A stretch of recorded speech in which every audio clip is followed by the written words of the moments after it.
E aí, pessoal, os reforços. O assunto sempre é esse. E é preciso aqui colocar a comparação do Grêmio com outros clubes. E a gente fez isso. Uma pesquisa para indicar aonde o Grêmio se encontra na relação com os clubes do seu tamanho.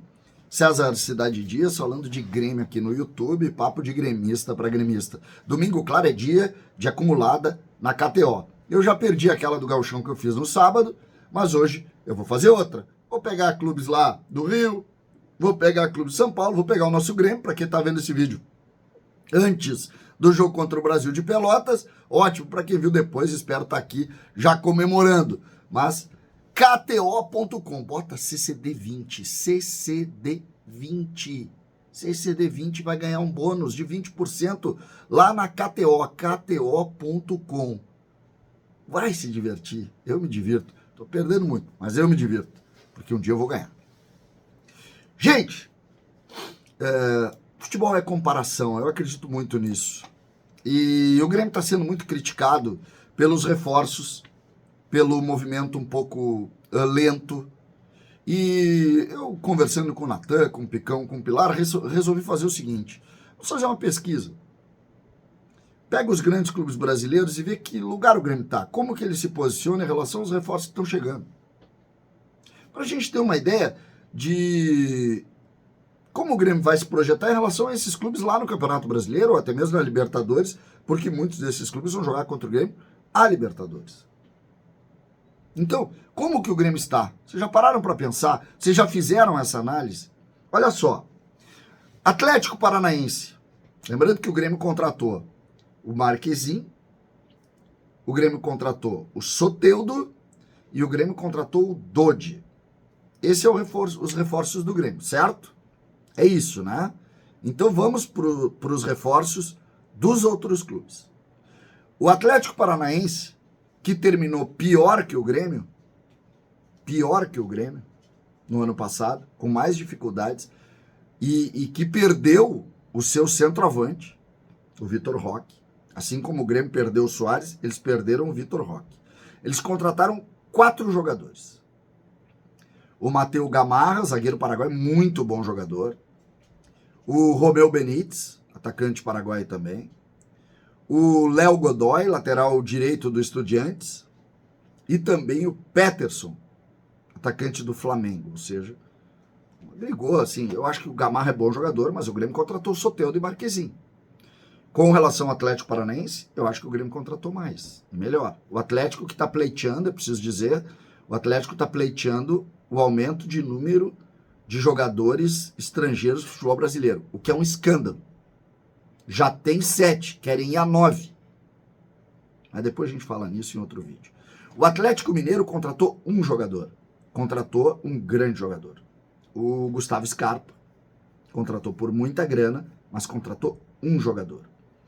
O Bahia, que terminou muito mal, parece ser o movimento mais de não mais que o Flamengo, mas de maior movimento no grupo. Contratou o Davi Duarte, o zagueiro, contratou o Jean Lucas do Santos, contratou o Everton Ribeiro do Flamengo, contratou o Iago Barducci, lateral esquerdo, mas ele chega só em julho, contratou o Caio Alexandre, contratou o Vitor Cuesta e contratou o Santiago Arias, colombiano. Aqui tem 7 nomes e nomes de peso. Bahia evolui muito em relação ao Bahia do ano passado. O Botafogo também, na minha opinião, fez bons movimentos. O Botafogo contratou o John, goleiro que era do Internacional, que pertence ao Santos, aquela história. Recuperou o Jefinho, né? Retornou o Jefinho. O Lucas Rauter, que eu acho muito bom jogador. Alexandre Barbosa, que era do Libertad. E contratou o Savarino, que estava nos Estados Unidos, né? Que jogou no Atlético. Bons movimentos do Botafogo, ao meu ver. Aí tu tem o Corinthians, que também entra pesado na história. O Hugo, aquele lateral do Goiás. O Ranielli, o volante que era do Cuiabá, que foi criticado pelo Mano Menezes. Félix Torres, zagueiro do Santos Laguna. O Diego Palacios, lateral esquerdo do Equador.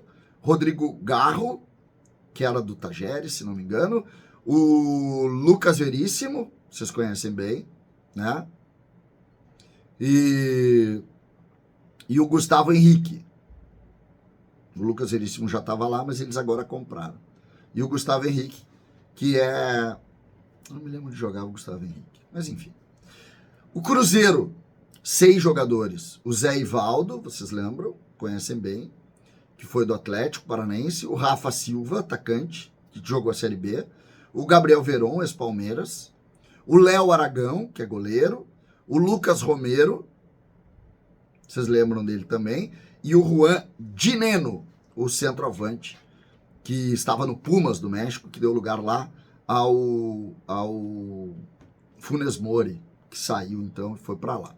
O Flamengo contratou só 2, mas ele contratou o Matias Vina, o lateral esquerdo uruguaio, muito bom jogador, que jogou no Palmeiras, estava fora, estava na Roma, se não me engano, e o De La Cruz, jogador do River Plate. Esse por 77 milhões de reais. Fluminense, campeão da Libertadores, contratou o Antônio Carlos, contratou o Renato Augusto, contratou o Gabriel Pires, contratou o Felipe Alves, lembra do goleiro? O Douglas Costa, o Terans e o Lucumi, que é um menino colombiano que é tido como gênio. O Grêmio, os 3. O Internacional, o Borré, o Johan, o Ivan, goleiro, o Lucas Alário e o Robert Renan. O Palmeiras contratou o Aníbal Moreno, volante argentino, jovem ainda. O Bruno Rodrigues, que estava jogando no Cruzeiro para ser um dos atacantes do time do Abel Ferreira. O Caio Paulista, lateral esquerdo que jogou no São Paulo, aquela briga que teve entre Palmeiras e São Paulo. Bons reforços. 3 nomes, mas bons nomes. O São Paulo contratou o Eric, né? Vocês conhecem bem, que jogou no Ceará. O Luiz Gustavo, volante veterano, pé esquerdo, para botar experiência no meio. O Bobadilla, conhecido também, jogou no Cerro Porteño. E o Ferreira, ex-Grêmio. O Vasco, 5 jogadores. O Vasco anunciou o Adson, o João Vitor, que é zagueiro do Benfica, o Robert Rojas, zagueiro do River, o Davi, vocês conhecem, jogou no Inter, e o goleiro Kehler, para ser reserva lá do Léo Jardim. Ou seja, todos os clubes de alguma maneira se movimentaram de formas diferentes. Alguns contrataram menos, como o Atlético Mineiro contratou o Scarpa, o próprio Flamengo contratou 2. Não é muito diferente aqui. Para mim, existem alguns clubes fora da curva aqui que se reforçaram mais, assim, de forma muito contundente em relação ao estágio do Grêmio no ano passado. Para mim, o Inter se reforça mais, bota muito mais corpo ao time, e o Fluminense, que também bota muito mais corpo ao que tinha. Especialmente o Fluminense, que não perdeu jogadores importantes. Todos os outros, o Flamengo bota 2 jogadores pesados e um grupo já muito pesado. Ó, faltou luz durante o vídeo, mas vamos seguir, não tem problema. Faltou luz durante o vídeo. Mas a gente aqui voltou a luz durante o vídeo, ou seja, faltou e voltou. Mas como a gente gosta de fazer as coisas de maneira muito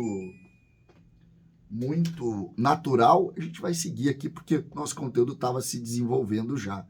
Então, o que a gente pode colocar aqui é que esses movimentos, eles não são muito diferentes. Uns vão achar que um é mais, uns vão achar que um é menos, mas nós estaremos aqui sempre pensando que essa relação é uma relação de tentativa de reforço dos clubes e o Grêmio entende isso. O que falta ao Grêmio para o Grêmio estar ou mais ou igual aos clubes que para mim estão na frente. O grande centroavante. E depois reposições importantes de grupo. Mas é isso que o mercado mostra. Eu acho muito interessante essa comparação para a gente ver que talvez muitos clubes tenham torcidas também ansiosas com seus movimentos. Não é tão claro aqui a distância dos outros em relação ao Grêmio. Pelo menos é o que eu penso. Gostaria de saber o que você pensa sobre isso. César Cidade Dias falando de Grêmio aqui no YouTube.